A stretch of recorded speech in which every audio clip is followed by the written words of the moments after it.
It was 2 a.m. when the pounding on my door began, sharp, frantic, like someone trying to wake the dead. I stumbled out of bed, heart racing. My wife Emma had left just 3 hours earlier, claiming her mother was sick and needed help tonight. I didn't question it. Why would I? But when I opened the door, the building's security guard, Mr. Rios, stood there drenched in sweat, breathing like he'd run up all 15 floors. "Ethan, is your wife with you?" His voice cracked on the last word. I frowned. "No. She went to her mom's." "Why?" He swallowed hard, wiped his shaking hands on his uniform, then unlocked his phone with trembling fingers. "Because she just entered the next building," he whispered. "And she wasn't alone." Something tightened in my chest. "Who was she with?" I asked. He didn't answer. He just handed me the phone. A video was already open, building surveillance footage. Grainy but clear enough. At 11:47 p.m., Emma walked into the neighboring tower's lobby. Not sick. Not rushing. Not worried. She was laughing. And she was holding a man's hand. A man I recognized. A man who had shaken my hand just days earlier at a neighborhood barbecue, introducing himself as just a friendly neighbor. My fingertips went numb. Mr. Rios whispered, "There's more. You need to see the elevator footage." But I couldn't press play yet. Because in that frozen frame, her smile, his arm around her waist, I realized something brutal. She hadn't lied to me for one night. She had rehearsed this lie. And whatever was waiting in the rest of that footage was about to change everything I thought I knew about my marriage. My thumb hovered over the screen. The video wasn't long, maybe 40 seconds, but every second felt like it carried a piece of my life I hadn't realized was already slipping away. I finally pressed play. Emma stepped into the elevator with him, her hands still in his. The doors hadn't even closed before she leaned into him. Familiar, comfortable, practiced. He touched her cheek like he'd done it 100 times. I felt something in my stomach drop, heavy and cold. The doors slid shut. "Do you know who he is?" Mr. Rios asked cautiously. I nodded slowly. "Yeah," I said. "He lives on the 17th floor." But that wasn't the whole truth. He wasn't just a neighbor. He was Trevor Miles, the guy who had borrowed my drill last month, who waved every morning, who once joked that he envied how lucky I was to have a wife as caring as Emma. A bitter laugh escaped my throat. Caring. Right. I stared at the paused image of them in the elevator, her head resting on his shoulder, his hand tracing her waist with a familiarity no neighbor should have. "Do you want me to report this?" Mr. Rios asked, voice trembling. I wasn't sure if I should. "No," I said quickly. "Not yet." Because I needed to know one thing. How long had this been happening? I walked back inside my apartment, the silence suddenly suffocating, and opened our bedroom closet. Her overnight bag was gone. Her favorite perfume too. Not something you grab for a sick mother. My hands tightened around the closet door as another truth hit me like a punch. She hadn't left in a hurry. She'd packed for the night. As I stood there, phone buzzing in my palm, a new notification appeared on the surveillance feed. 2:11 a.m., Unit 1703, door opened. Trevor's unit. She hadn't gone to help her mother. She was upstairs with him.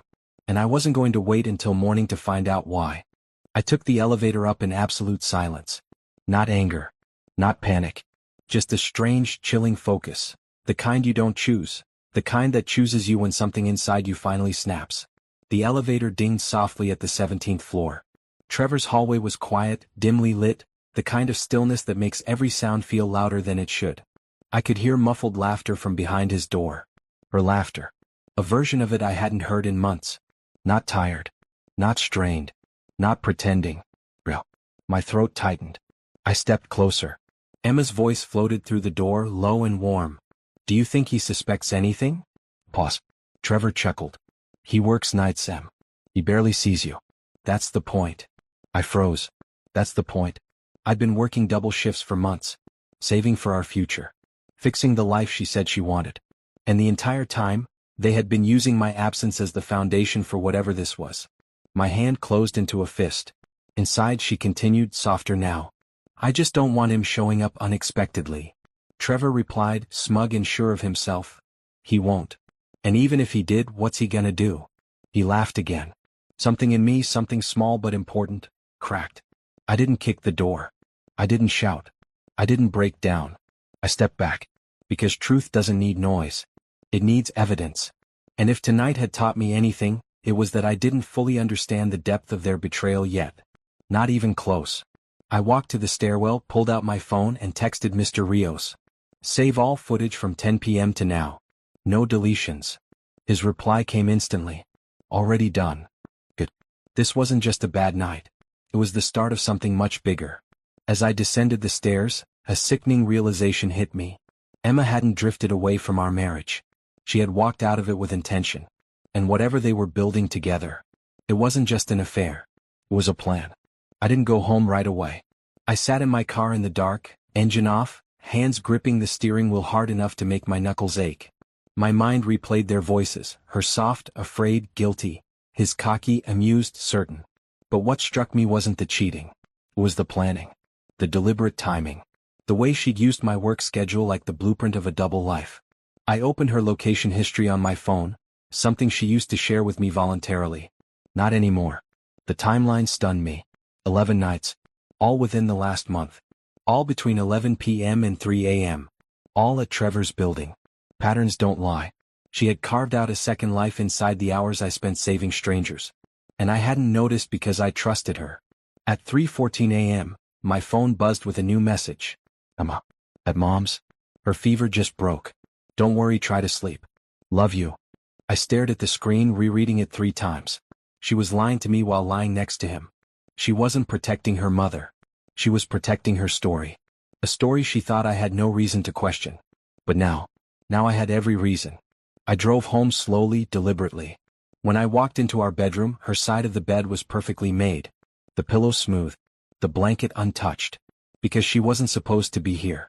She was exactly where she planned to be. At 3:37 a.m., as I stood in the doorway staring at the space she used to sleep beside me, something clicked. If she'd lied this easily, this confidently, then the cheating wasn't the whole truth. It was the surface. There was something underneath. A motive. A purpose. A reason she had chosen him and not someone random. I went to her drawer, searching for anything that didn't belong. And in the back, beneath her sweaters, I found it. A second phone. Hidden. Charged. Unlocked. The first message on the screen made my skin crawl. Trevor. We stick to the plan. Don't lose your nerve now. This wasn't an affair. This was strategy. The hidden phone was full. Full of things that didn't belong in any marriage. Messages. Voice notes. Photos. Plans. Not romantic plans. Not secret dates. Operational plans. And they all began months ago. I sat on the edge of the bed, scrolling, feeling my heartbeat slow into something cold and steady. The kind of heartbeat you get when you stop denying the truth. Message after message revealed pieces I hadn't even known were missing. Trevor. Your husband's schedule is too perfect. Night shifts give us the window. Emma. He trusts me. He never checks anything. Trevor. Good. Trust makes this easy. My chest tightened. But then I found the thread that changed everything, labeled simply. Phase 2. Her voice notes were there, shaky but purposeful. He increased his hours again. That doubles the payout timeline. We have to be careful. One mistake and he'll start asking questions. Once the transfer clears, we're done. Everything is set. Transfer? Payout? Done. My mind raced. I dug deeper. Their documents were there too. Bank screenshots, beneficiary forms, drafts of something she clearly hadn't intended me to ever see. And then I found it. A list. My list. Birth certificate. Marriage license. Financial statements. Insurance policy. Signature samples. Every document required to access and redirect my accounts. All organized. All photographed. All prepared. She wasn't planning to leave me. She was planning to replace me. To erase me from my own financial life. Trevor wasn't her secret lover. He was her accomplice. And whatever phase 2 was, they were dangerously close to completing it. My hands shook, but not from fear. From clarity. Before tonight, I thought I'd lost my marriage. But reading those messages, I realized something far worse. I hadn't just lost a wife. I'd been living next to a threat. A calculated, organized, rehearsed threat. And if I didn't act, I knew exactly who would. By sunrise, I had gone through every message, every file, every recording on that second phone. The story was no longer about infidelity. It was about intent. And the evidence painted a picture far more sinister than anything I had imagined. Trevor and Emma weren't simply cheating. They were building a sequence. A timeline. A removal strategy. At 6:12 a.m. I found the message that made my hands go still. Trevor. Phase 2 starts next week. He signs the papers, then we move fast. Emma. He won't notice. He never reads the fine print. What papers? What fine print? I searched our filing cabinet, flipping through documents she insisted on handling, to save me stress. Tax forms, bank authorizations, insurance updates. And then I found the folder. My signature. Her handwriting. A notarized form transferring secondary control of my accounts to her. Except I never signed it. Not really. She had copied my signature from an old lease agreement, nearly perfect. Enough to pass a visual check. Enough to ruin me. My pulse turned to ice. I grabbed my phone and called the one person who would tell me the truth. The bank manager who had known my family for years. He answered quickly. Ethan? You okay? It's early. I swallowed. I need to know if any requests have been made on my accounts. Pause. Then his voice changed, cautious, concerned. I was actually going to call you. Your wife submitted a transfer request yesterday. Significant amount. But the system flagged it, something fell off. Did it go through? No. But she'll probably try again. My stomach twisted. She wasn't waiting for the perfect emotional moment. She was waiting for the perfect financial one. And she was close. Dangerously close. I ended the call and stared at the bedroom doorway, the doorway she had walked through 1,000 times carrying love, lies, or both. I had one advantage left. She still believed I knew nothing. And that meant I had time. But not much. Tonight they would meet again. Tonight they would finalize phase 2. And tonight, I wouldn't stay silent in the dark. I would be the one watching them. I didn't call her. I didn't confront her. I didn't even touch the bed she slept in. I spent the entire day preparing. Not with anger. With precision. I backed up every message, every file, every document to 3 encrypted drives. I forwarded evidence to an attorney I trusted. I left copies in a safe deposit box under my brother's name. By late afternoon, the betrayal wasn't just emotional anymore. It was prosecutable. At 9:16 p.m., Emma texted me. Mom's fever is up again. I might stay the night. I stared at the message feeling nothing. Not hurt. Not shock. Just confirmation. She wasn't even trying to be clever anymore. At 10:04 p.m., the hidden phone she didn't know I'd found lit up. Trevor. Phase 2 tonight. Don't back out. He's predictable. I'm ready. Door will be unlocked. Unlocked. My home. My life. My marriage. Left open like a stage set for a crime. But what they didn't know was that I wasn't leaving the house tonight. I turned off every light, sat in the living room corner and waited. At 11:39 p.m., I heard the quiet click of the back door. Footsteps. Soft. Careful. Familiar. Trevor. He moved through the hallway like he had rehearsed it, because he had. He stopped at my office door, pulled out a folder and began placing documents inside. My documents. He was stealing the last pieces they needed to finish the transfer. Then I heard her. Emma stepped inside behind him, whispering, "Is it all there?" He nodded. "Once we file this tomorrow, he loses legal access. After that, we're untouchable." Untouchable. She wasn't whispering out of fear.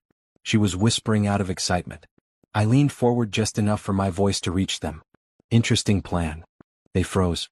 Trevor spun around first. Emma turned slower, like her brain needed time to accept the reality in front of her. The lights flicked on, automatic motion sensors triggered by my movement. And the look on her face. It wasn't guilt.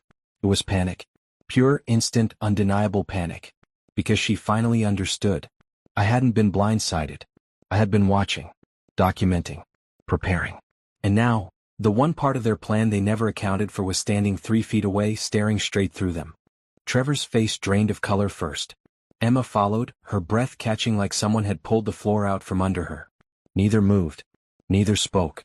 They just stared at me, the man they had planned to erase, now standing between them and the future they'd built out of lies. I didn't raise my voice. I didn't threaten. I didn't touch them.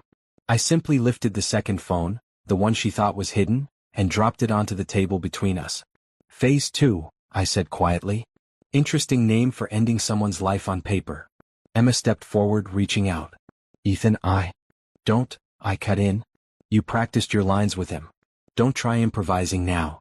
Trevor shifted, trying to inch toward the back door. The wrong move. Because at that moment 2 figures stepped inside. My attorney. And a plainclothes detective. Both already fully briefed. Emma's knees buckled. Trevor swore under his breath. The detective opened a folder. We've reviewed everything you sent, Mr. Hayes. Identity fraud, forged signatures, conspiracy to commit financial theft, unauthorized access to personal accounts. Quite a list. Emma's voice cracked. Ethan, please, I didn't mean. I looked at her, really looked, and saw a stranger. A stranger wearing my wife's face. You didn't mean to get caught, I said. That's all. The detective handcuffed Trevor first. Emma was next.